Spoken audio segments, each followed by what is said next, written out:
candidate brought down by speechwriter's girlfriend. Come on. Just when you were about to put your penis in somebody else's vagina.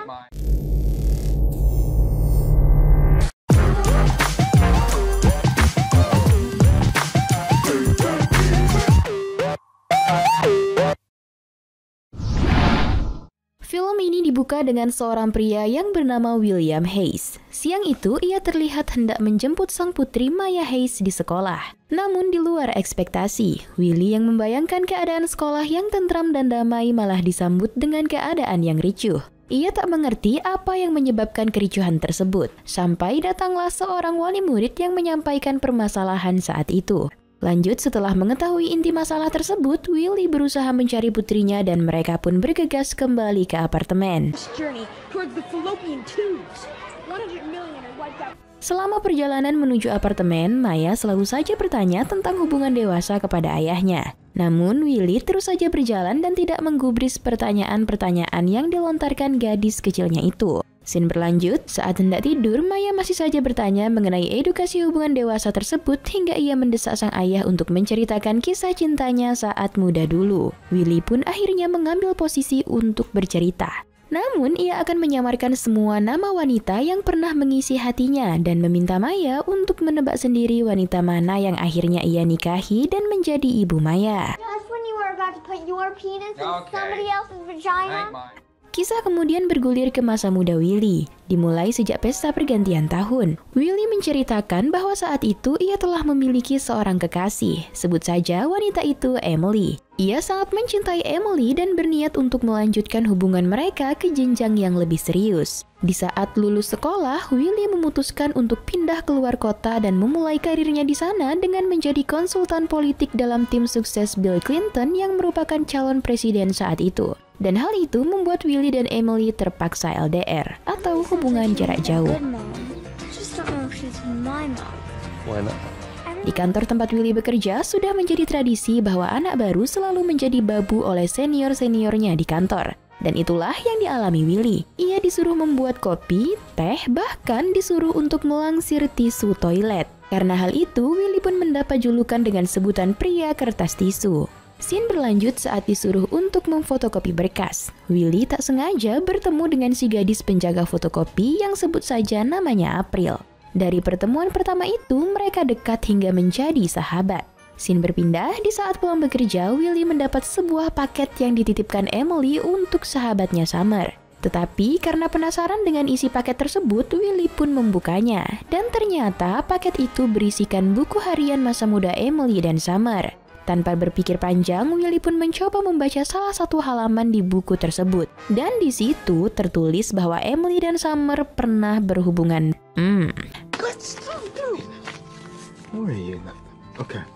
Keesokan paginya, Willy mendatangi rumah Summer yang sekota dengannya untuk mengantarkan paket titipan Emily tersebut. Di sana, Willy bermaksud untuk mendapatkan jawaban mengenai fakta yang ia temukan dari buku tersebut. Namun bukannya memberikan jawaban, Summer malah memberikan Willy sebuah kecupan hangat. Sepulangnya dari bekerja, Willy singgah di sebuah kedai untuk membeli rokok. Dan tak sengaja ia bertemu dengan April yang juga membeli rokok di kedai itu. Malam itu, April mengajak Willy untuk menemaninya pergi ke pesta. Dan di sana mereka bercerita banyak. April mengatakan jika Willy benar-benar mencintai Emily, mengapa tak melamarnya? Willy pun menjawab pertanyaan tersebut dengan mengeluarkan sebuah cincin dari saku jasnya. Willy mengatakan bahwa ia akan melamar Emily esok pagi di sebuah restoran mewah. April dibuat terpukau dengan cincin dan sikap kejantanan yang dilakukan Willy.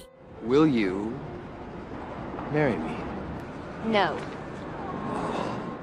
Setelah berbincang semalaman dan mengantar April pulang, Willy sampai di apartemennya saat pagi hari. Di lobi, ia melihat Emily telah tiba dan hendak memasuki lift untuk sampai ke kamar Willy. Dengan panik, Willy pun berlari menaiki tangga untuk dapat sampai di kamarnya terlebih dahulu daripada Emily. Namun ternyata Emily telah dulu masuk ke kamar dan hal itu membuat Willy canggung karena ia takut Emily berpikir yang aneh-aneh saat melihat dirinya pulang pagi-pagi. Tetapi Emily tidak menghiraukan hal tersebut. Ia mengajak Willy untuk berjalan-jalan pagi itu. Saat di taman, Willy bercerita mengenai ayahnya dulu saat melamar ibunya. Dan tak lama setelah itu, Willy pun berlutut di hadapan Emily dengan mengeluarkan cincin yang telah disiapkannya untuk melamar sang pujaan di hari tersebut. Tetapi sayang seribu sayang, Emily tak dapat menerima lamaran tersebut karena ia mengaku telah berselingkuh dengan seorang pria. Willy sangat terpukul dengan kenyataan tersebut, tetapi apa boleh buat, nasi telah menjadi bubur dan Emily pun memutuskan untuk mengakhiri hubungan mereka.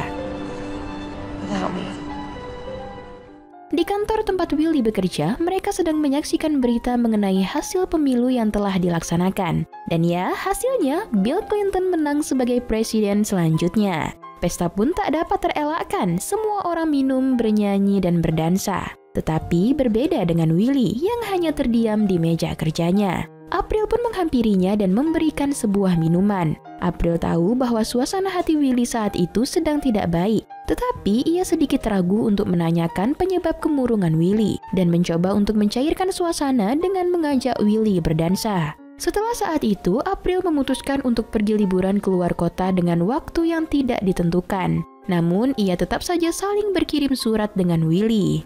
Liburan musim panas telah selesai. Willy dengan karirnya yang makin baik tak sengaja bertemu dengan Summer di sebuah seminar. Mereka saling menanyakan kabar dan Summer mengatakan bahwa ia telah putus dari pacarnya. Dan kini ia bekerja menjadi seorang penulis artikel. Semenjak pertemuan itu, Willy dan Summer menjadi semakin dekat. Mereka juga bekerja sama dengan membuat artikel yang sama-sama menguntungkan keduanya. Singkat cerita, akhirnya mereka pun memutuskan untuk memulai hubungan. Dan Willy terlihat sangat bahagia dengan status barunya bersama Summer. Scene berlanjut di suatu waktu akan diadakan sebuah pertemuan besar dengan presiden. Semua dipersiapkan dengan sebaik-baik mungkin. Dan di sela-sela kesibukan Willy mempersiapkan pertemuan tersebut, ia mendapat telepon dari wanita misterius dan mengajaknya untuk bertemu. Dan tada! Wanita tersebut adalah April.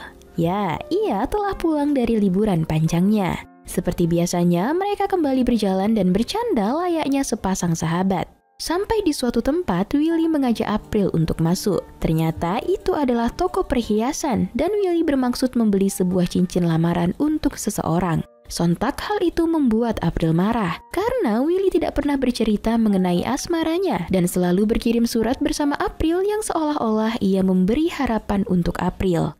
Tetapi pada akhirnya April mengalah dan ia akan menerima keputusan Willy demi kebahagiaan sahabat tercintanya. Tiba waktu di mana Willy akan melamar Summer. Mereka bertemu di sebuah restoran mewah. Tetapi pertemuan itu disambut dengan sebuah permasalahan mengenai pekerjaan mereka, sehingga membuat Willy marah dan meninggalkan Summer sendirian di sana. Candidate brought down by speechwriter's girlfriend. Lanjut, Willy menatap cincin yang tadinya akan ia berikan kepada Summer.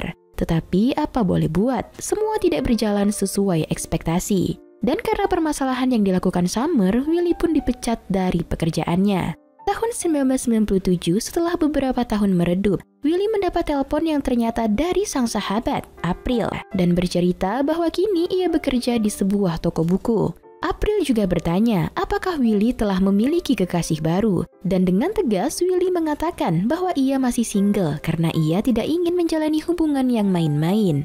Singkat cerita, mereka pun akhirnya bertemu di sebuah kedai minuman. Di sana, April bercerita bahwa ia sedang dekat dengan seorang pria bernama Kevin. Ungkapan tersebut membuat Willy kecewa karena ia berharap bisa menjalin hubungan lebih dari sahabat bersama April. Sejak saat itu, kehidupan Willy terlihat kacau. Ia seperti tidak memiliki semangat hidup. Ia juga tidak menjawab pesan dari April. Bahkan, ia juga tidak menjawab pesan dari Emily, sang mantan kekasih tercinta.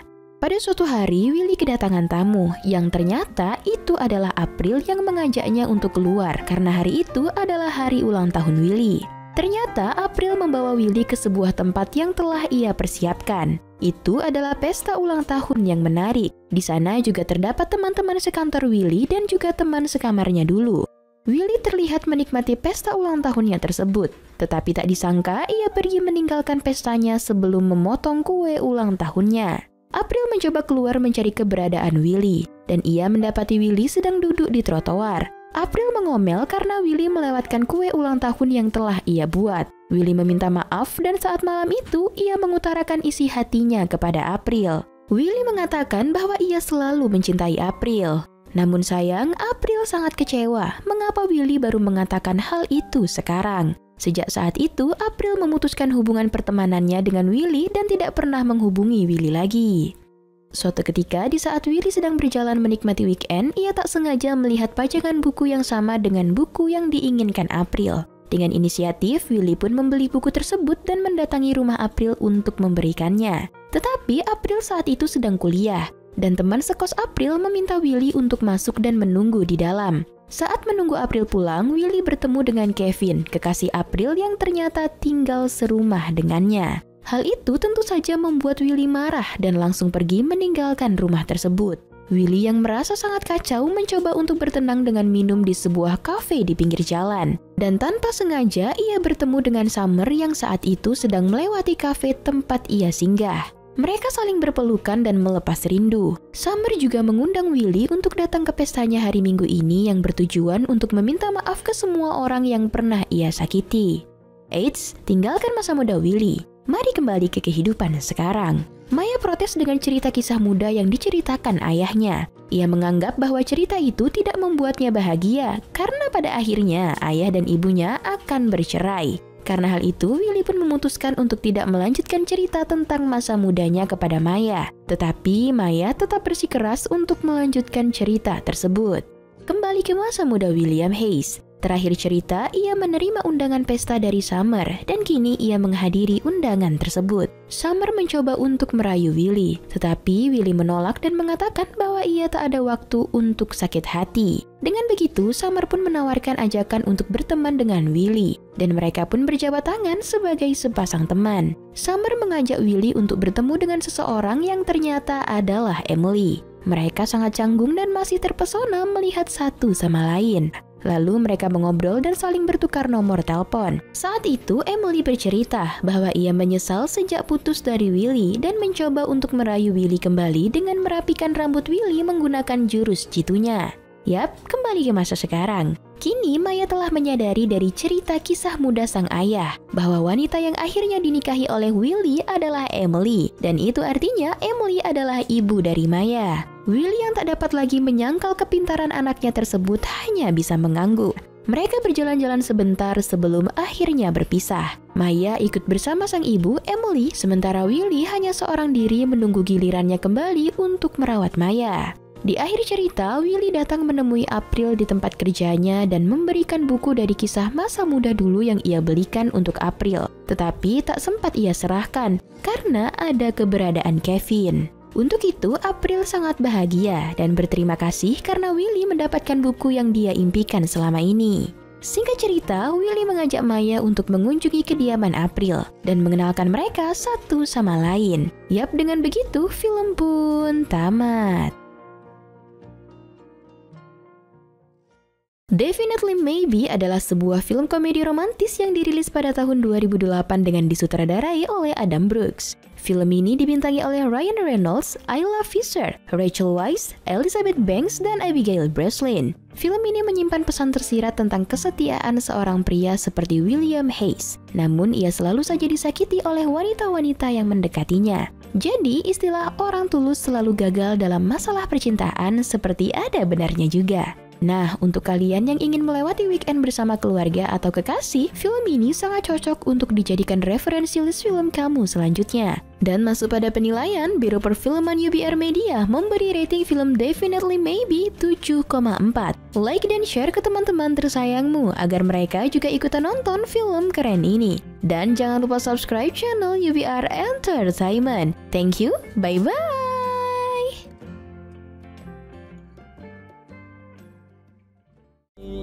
Engkau kini bukanlah untukku, sungguh ku tahu ingin ku telah jauh. Cukup sudah kau lupakanlah masa-masa itu, saat dulu aku di hatimu.